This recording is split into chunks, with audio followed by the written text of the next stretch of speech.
Peran masyarakat terhadap lingkungan sosial budaya. Masyarakat Indonesia merupakan masyarakat yang selalu menghargai warisan budaya nenek moyangnya. Bentuk penghargaan tersebut antara lain ditunjukkan dengan kebiasaan melakukan kegiatan tradisi dalam kehidupannya. Mulai dari peristiwa kelahiran hingga kematian, terdapat tradisi yang terus dijalankan hingga kini. Tidak dipungkiri bahwa ada kecenderungan masyarakat untuk mengurangi kegiatan tradisinya dengan berbagai alasan. Akan tetapi, kesadaran masyarakat untuk kembali menghidupkan tradisi-tradisi nenek moyang kembali meningkat. Tempat-tempat wisata adat menjadi salah satu tempat yang sering dikunjungi masyarakat pada saat liburan. Tempat-tempat wisata yang mengusung tema kembali ke masa lalu dan kembali ke alam menjadi salah satu tujuan wisata yang digemari.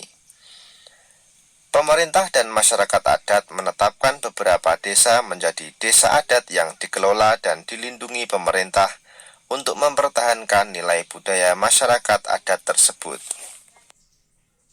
Keberadaan desa adat memang beranjak dari keinginan untuk tetap memelihara peninggalan nenek moyang dengan mempertahankan nilai dan kegiatan tradisional.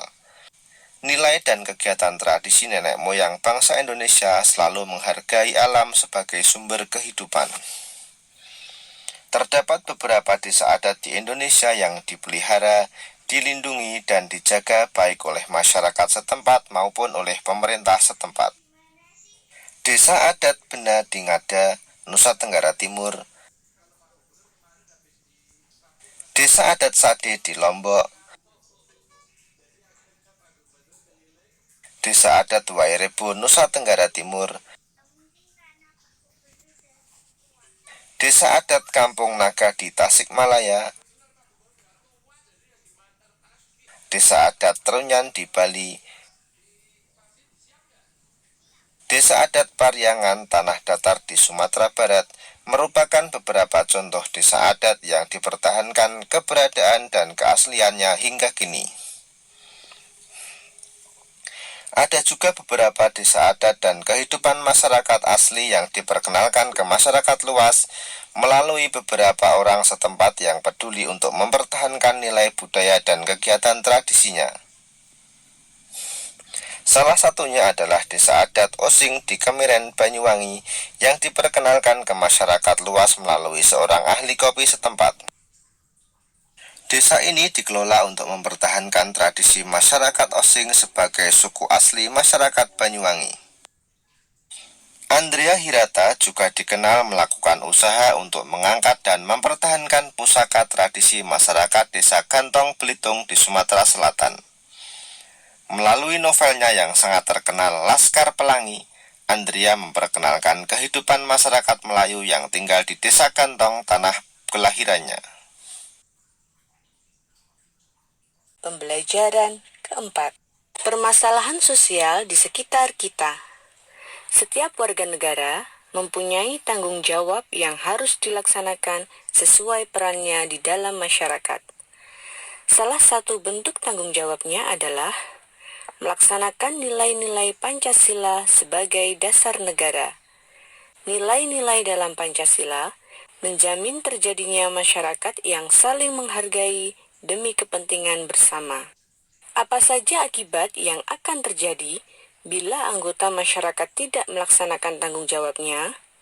Salah satu akibatnya adalah terjadinya masalah sosial. Berikut ini adalah jenis-jenis permasalahan sosial yang terjadi di lingkungan masyarakat. 1. Sampah. Salah satu kebiasaan tak terpuji adalah membuang sampah sembarangan. Misalnya, siswa membuang bungkus permen dan makanan di ruang kelas, di halaman sekolah, atau di solokan dekat sekolah. Warga masyarakat membuang sampah dapur di parit, di saluran air atau di sungai.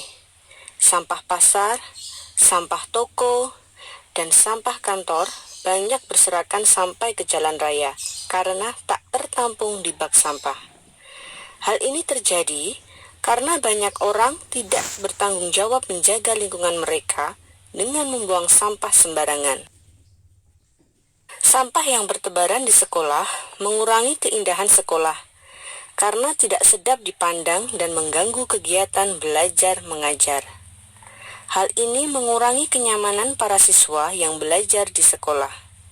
Sampah yang berserakan di jalan raya mengakibatkan jalan tampak sempit, jalan menjadi kotor dan licin. Arus lalu lintas kendaraan menjadi tidak lancar dan membahayakan para pengguna jalan. Hal ini mempengaruhi kenyamanan dan keamanan para pengguna jalan tersebut. Permasalahan yang kedua adalah kali atau sungai yang kotor.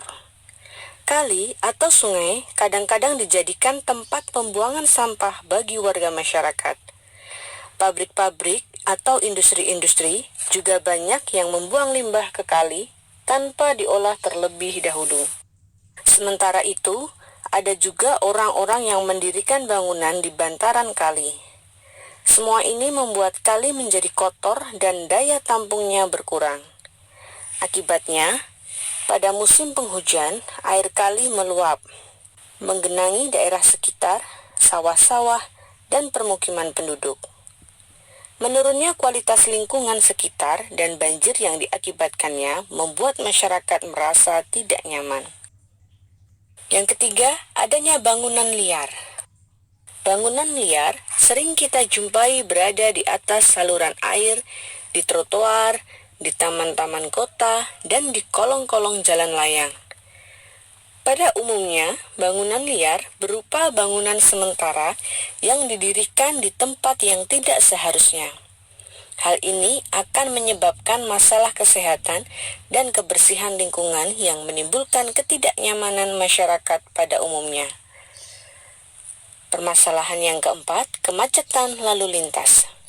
Kemacetan lalu lintas sering terjadi pada saat jam berangkat sekolah atau jam berangkat kerja.